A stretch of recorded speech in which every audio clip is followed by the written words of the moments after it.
تہذیبوں کے بننے اور مٹنے میں اہم کردار ادا کیا ہے۔ وادی مہران کی تہذیب ہڑپا دور میں دریائے گنگر ہکڑا کے سوکھ جانے کے بعد معدوم ہوتی چلی گئی۔ یہ وہی دریا ہے جسے ہندوؤں کی مقدس کتابوں میں دریائے سرسوتی کا نام دیا گیا ہے۔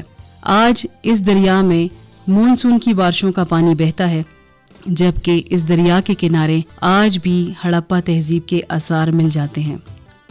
دریائے گھنگر ہکڑا کے سوکھ جانے سے سرسبز علاقوں کی جگہ جو صحرا وجود میں آئے ہیں، انہیں آج ہم تھرپارکر، چولستان اور راجستھان کے نام سے جانتے ہیں۔ سیلابوں اور خشک سالی کی وجہ سے پاکستان کو حالیہ برسوں میں بہت بھاری معاشی نقصان ہوا ہے۔ اس کے ساتھ ساتھ ملک بھر میں پانی کے ذخائر سکڑتے جا رہے ہیں، جو 2025 تک مزید سکڑ جائیں گے، جبکہ صنعتی اور شہری ضروریات بڑھ جائیں گی، جس کا اثر پاکستان کی زراعت پر بھی پڑے گا۔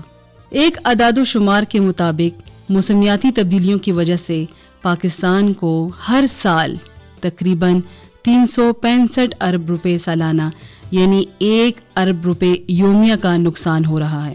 گرمی اور صحرا زدگی میں اضافے کے باوجود ملک میں جنگلات کی کٹائی کا سلسلہ جاری ہے۔ ایک حالیہ اندازے کے مطابق ملک میں ہر سال 70,000 ایکڑ زمین سے جنگل کاٹ دیے جاتے ہیں۔ پاکستان دنیا کا وہ دوسرا ملک بن گیا ہے جس میں جنگل تیزی سے سکڑ رہے ہیں۔ فضائی آلودگی عالمی حدت میں اضافے کا سب سے بڑا سبب ہے، لیکن فضائی آلودگی پر قابو پانے کے لیے ہم کوئی خاص منصوبہ بندی نہیں کر رہے۔ اس سلسلے میں کلین انرجی پروجیکٹس شروع کیے جا سکتے ہیں اور ان پہ کام کیا جا سکتا ہے۔ دنیا تبدیل ہو رہی ہے اور مختلف ممالک موسمیاتی تبدیلیوں سے نمٹنے کے بارے میں سوچ رہے ہیں۔ پاکستان کو بھی اسی منصوبہ بندی کو اپنانے کی ضرورت ہے جو پاکستان کے مستقبل کا تحفظ کر سکے۔ ماہر ماحولیات اور زراعت ساجد صدیقی موسمیاتی تبدیلیوں سے ہونے والے اثرات کے بارے میں کچھ یوں کہتے ہیں۔ السلام علیکم ورحمۃ اللہ وبرکاتہ۔ موسمی تغیرات، جن کو انگریزی میں کلائمیٹ چینج بھی کہا جاتا ہے، اس کے منفی اثرات ہمارے سامنے آنا شروع ہو گئے ہیں۔ بالخصوص اس دور حاضر میں موسمی تغیرات کی وجہ سے انسانی زندگی میں معمولات سے ہٹ کر بہت نمایاں مسائل بھی سامنے آ رہے ہیں۔ موسمی تغیرات کی وجہ سے ایک تو جو ہمارا درجہ حرارت ہے، بالخصوص دن کا درجہ حرارت، وہ بڑھتا چلا جا رہا ہے۔ دوسری طرف ایک اہم شعبہ جس کو ماحولیات کہتے ہیں، اور پھر ماحولیات کے ساتھ جڑا ہوا منسلک شعبہ جس کو زراعت کہتے ہیں، وہ بہت مشکلات کی زد میں آ چکی ہے۔ اللہ پاک نے ہمیں 4 موسم عطا فرمائے ہیں، اور انہی موسمی تغیرات کی وجہ سے وہ 4 موسم بدل کر 2 موسموں میں رہ گئے ہیں۔ جیسے کہ ہمارے پاس گرمی، سردی، بہار، خزاں تھا، اب خزاں اور بہار دونوں جو ہیں وہ تبدیل ہو چکے ہیں، اور ہمارے پاس آہستہ آہستہ 2 ہی موسم رہنا شروع ہو گئے ہیں، جو ہے گرمی اور سردی۔ اس کی وجہ سے کافی طرح ہماری جو فصلات ہیں وہ موسمی تغیرات کی زد میں آ چکی ہیں، اور بجائی کے جو وقت تھے وہ مکمل طور پر ختم ہونے کے ساتھ ساتھ ان کے اندر تبدیلیاں بھی آنا شروع ہو گئی ہیں۔ موسمی تغیرات کی وجہ سے فصلات کے اوپر بھی منفی اثرات سامنے آئے ہیں، جس سے ان کی پیداواری صلاحیت میں بھی کمی آئی ہے، اور عوام کو بہت مشکلات کا سامنا کرنا پڑ رہا ہے۔ انہی موسمی تغیرات کی وجہ سے فصلات کے اندر مختلف قسم کی بیماریاں بھی رونما ہونا شروع ہو گئی ہیں، اور وہ ذمہ دار حضرات جو کہ دور دہی علاقوں میں ہیں اور آگاہی سے دور ہیں، ان کو بہت مسائل کا بھی سامنا کرنا پڑ رہا ہے۔ موسمی تغیرات وقت کے ساتھ ساتھ آج سے قریباً 10 سال پہلے سے ہی شروع ہو چکے تھے، اور اب وقت کے ساتھ بڑھتے ہی چلے جا رہے ہیں۔ حکومت وقت کو چاہیے کہ اس کے اوپر کوئی لائے عمل اختیار کریں، تاکہ موسمی تغیرات کے اوپر جلد از جلد کوئی نہ کوئی کام کیا جا سکے، اور عوام کو اس سے بچایا جا سکے، تاکہ زراعت جو کہ ملک کی ریڑھ کی ہڈی کی مانند ہے، وہ کسی حد تک اس سے بچ سکے۔ شکریہ۔ ابھی آپ ساجد صدیقی جو کہ ماہر ماحولیات اور زراعت ہیں کی گفتگو سن رہے تھے۔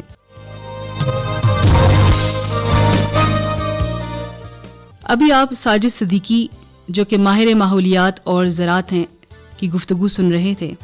آئیے اب اسی حوالے سے صحافی عفت خٹک کی بات چیت سنتے ہیں۔ موسمیاتی تبدیلیاں جو ہیں انسان کی زندگی پر بہت زیادہ اثر انداز ہوتی ہیں، اور ہمیں اس سے بچنے کے لیے بہت سے اقدامات کرنا ہوں گے، کیونکہ ہم خود نہیں کریں گے تو ماحول جو ہے وہ کیسے بہتر ہو سکتا ہے۔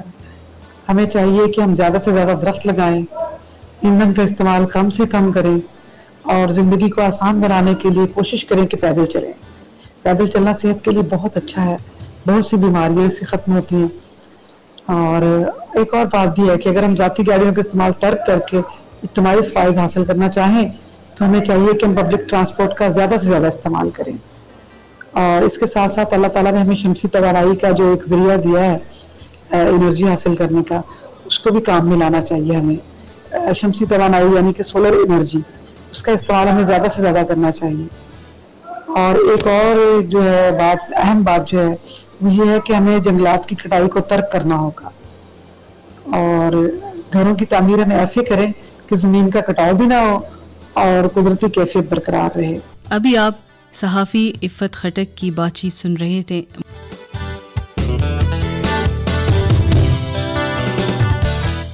قدرت نے ماحول اور آب و ہوا میں ایک توازن قائم کیا ہوا ہے۔ جب یہ توازن بگڑتا ہے تو کرۂ ارض پر تباہی آتی ہے۔ اس زمین پر بسنے والے تمام انسانوں کا فرض بنتا ہے کہ وہ اس توازن کو برقرار رکھنے میں معاونت کریں۔ اس وقت سب سے زیادہ آلودگی کا باعث بننے والی زہریلی گیسیں ہیں۔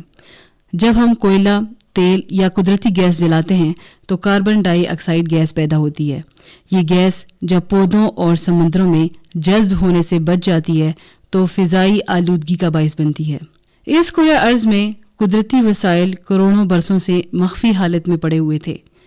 پچھلی چند صدیوں میں انہیں نکالنے کے بعد کثرت سے استعمال کیا گیا ہے۔ صنعتی انقلاب کے ساتھ ہی انہی وسائل کا بے دریغ استعمال آلودگی کا باعث بن رہا ہے۔ سرمایہ دارانہ نظام میں منافع کمانے کی خاطر انسانی زندگیوں کو داؤ پر لگا دیا جاتا ہے۔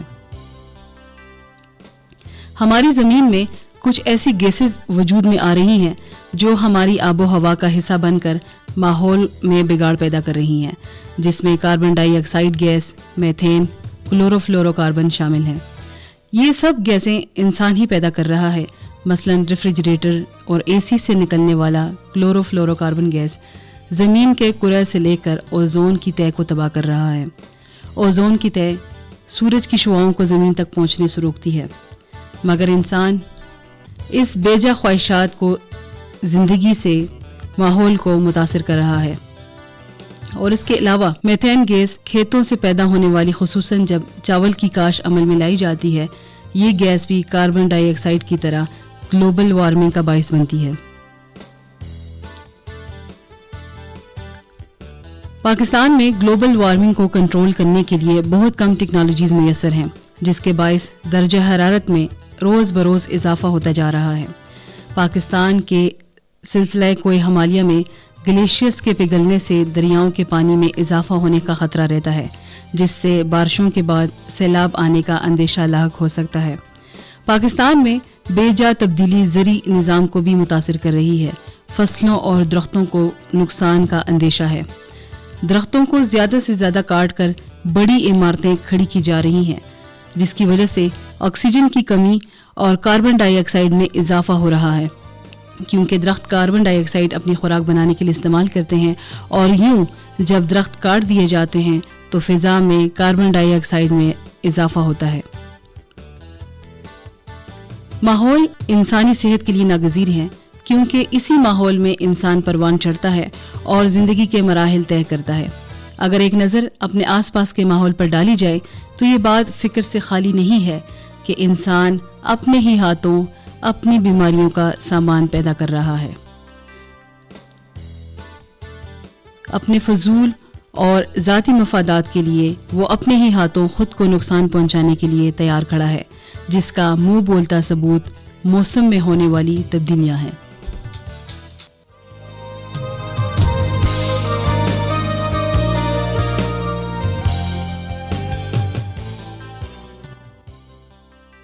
قومی نشریاتی رابطے پر خصوصی فیچر آپ نے سنا، موسمیاتی تبدیلیاں اور اس کے انسانی زندگی پر اثرات۔ راوی شہناز بیگم، ریکارڈنگ انجینئر وحید الزمان، پروڈیوسر محمد اون عثمان، پیشکش ریڈیو